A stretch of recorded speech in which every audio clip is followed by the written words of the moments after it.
আসসালামু আলাইকুম। আমি আপনাদের সাথে আজকে শেয়ার করব হচ্ছে চিটংয়ের ঐতিহ্যবাহী মেজবানির মাংস যেভাবে করে রান্না করে, যা যা ইনগ্রিডিয়েন্টস দেয় সবই দিব। যাই হোক, বাদাম বেটে নিয়েছি, নারিকেল বেটে নিয়েছি, পেঁয়াজ বেটে নিয়েছি, তারপর হচ্ছে গরম মশলা আর সব কিছু কিন্তু আমি নিজে বেটে ফ্রেশ দিচ্ছি। আর এখানে হচ্ছে 3 কেজি মাংস আছে। এই ভিডিওটা হচ্ছে আমার মানে ব্লগিং লাইফের ফার্স্ট ভিডিও, কিন্তু ওটা হচ্ছে আপনার তখনে হচ্ছে ওটার আমি রেশিওটা মানে কিভাবে দিয়েছিলাম তখন আসলে বুঝতে পারি নাই হয়তো, সেজন্য হচ্ছে ওটা আমার লিমিটেড চলে আসছে। তাই এটাকে আমি অনেক কষ্টে নিয়ে আবার হচ্ছে রিপিট করে আপনাদের জন্য ভিডিওটা ভয়েস ওভার দিচ্ছি। যাই হোক, এই ভিডিওটা একটু ঘোলাটে, কারণ তখনের মোবাইলটা আমার তেমন ভালো ছিল না। যাই হোক, মানে ভালো ছিল না বলতে মানে এত বেশি রেজুলেশন ভালো ছিল না আর কি।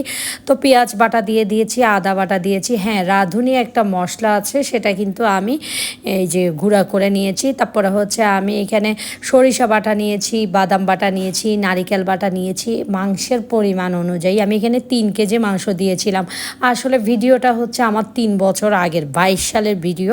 আমি আপনাদের জন্য আবার কষ্ট করে বলছি সেটা।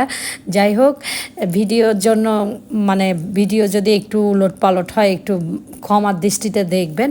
তো তারপরেও এটা হচ্ছে মেজবানি মাংসটা, এটা এত বেশি মজা হয়েছিল আমি আপনাদেরকে বোঝাতে পারবো না। পুরা চিটংয়ের মেজবানির সুগন্ধ আসছিল এটাতে। তো তারপরে হচ্ছে সব কিছু আমি একসাথে দিয়ে মেখে ভালো করে মাখতে হবে। আর আমি সরিষার তেল দিয়েছি, দেখতেই পেয়েছেন, কিন্তু আমি সম্পূর্ণ সরিষার তেল দিয়ে রান্না করছি। এখন হচ্ছে তেজপাতা সবগুলো দিয়ে দিয়েছি, লবণ দিয়ে দিচ্ছি। তারপরে হচ্ছে আপনার আর প্রথম ভিডিওটা সবার একটু ভয়ই লাগে, আর এটার ভয়েস দিতে আমার যা লজ্জা লেগেছিল। আর আমার বড় যা ছিল, আমার বড় যা তো মানে আমাকে পুরা হাসাচ্ছিল দরজার পাশ দিয়ে দাঁড়িয়ে দাঁড়িয়ে।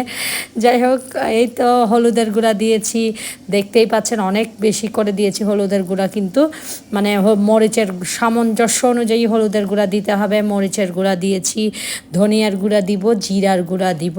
আর রাঁধুনি যে গুঁড়াটা আমি মশলা, এটা হচ্ছে আপনারা যে কোনো আবার রাঁধুনির প্যাকেটের কথা বলছি না, কিন্তু আমি রাঁধুনি একটা মেজবানির মশলা পাওয়া যায়, সেটা আপনারা দোকানে চাইলেই মানে বড় গ্রোসারির দোকানে চাইলেই কিন্তু পাবেন।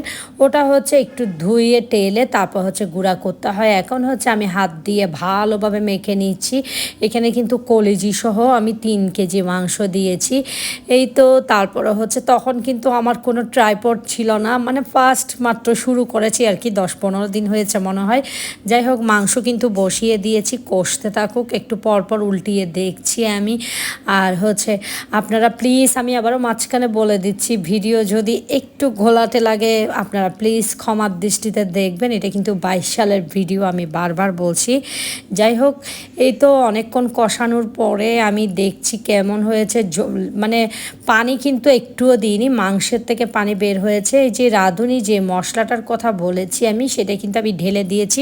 সেটা দেওয়ার পরে একদম ঢেকে রাখতে হবে পুরা দমে, আধা ঘন্টার উপরে।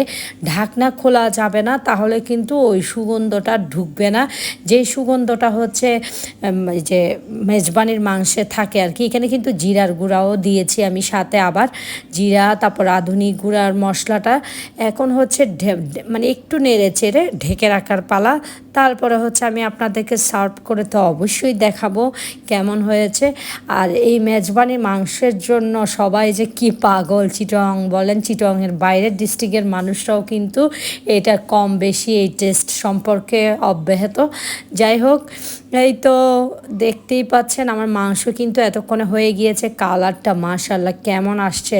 আর আমার যদি এখন করে দেখাতাম, আমি ইনশাল্লাহ আপনাদের সাথে আবারও শেয়ার করব এই রেসিপিটা, নতুনভাবে মাংস দিয়ে এই ভিডিওটা শেয়ার করে দেখাবো। আমি কিন্তু এটা শুধু সাদা ভাত দিয়ে সার্ভ করেছি। কালারটা মাশাল্লাহ অনেক সুন্দর আসছিল। এই তো এখন হচ্ছে সার্ভ করব, বেড়ে আপনাদেরকে দেখাচ্ছি কেমন হয়েছে। আর আমি সেদিনও চিটংয়ের মানে মেজবানির মাংস খেয়েছি দোকানে, এত মানে খুবই ইচ্ছে করেছিল যে এখনই চিটং যাই, চিটং গিয়ে মানে এটা চিটংয়ের বেশি best best best and best. যাই হোক, আমার ভাসুর বড় ভাসুর তো সবসময় বলে যে চিটাগাংয়ের মেজবানির মাংস কিন্তু অনেক বেশি মজা।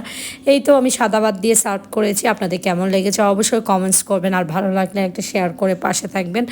আর হ্যাঁ, ভিডিও যদি একটু খারাপ লেগে থাকে কি প্লিজ ক্ষমার দৃষ্টিতে দেখবেন। আসসালামু আলাইকুম, আল্লাহ হাফিজ। আর হ্যাঁ, আমি কিন্তু তখন খেয়েও দেখিয়েছিলাম আপনাদেরকে, মানে মাংসটা কতটা সফট হয়েছিল আর কি। এই তো, আসসালামু আলাইকুম।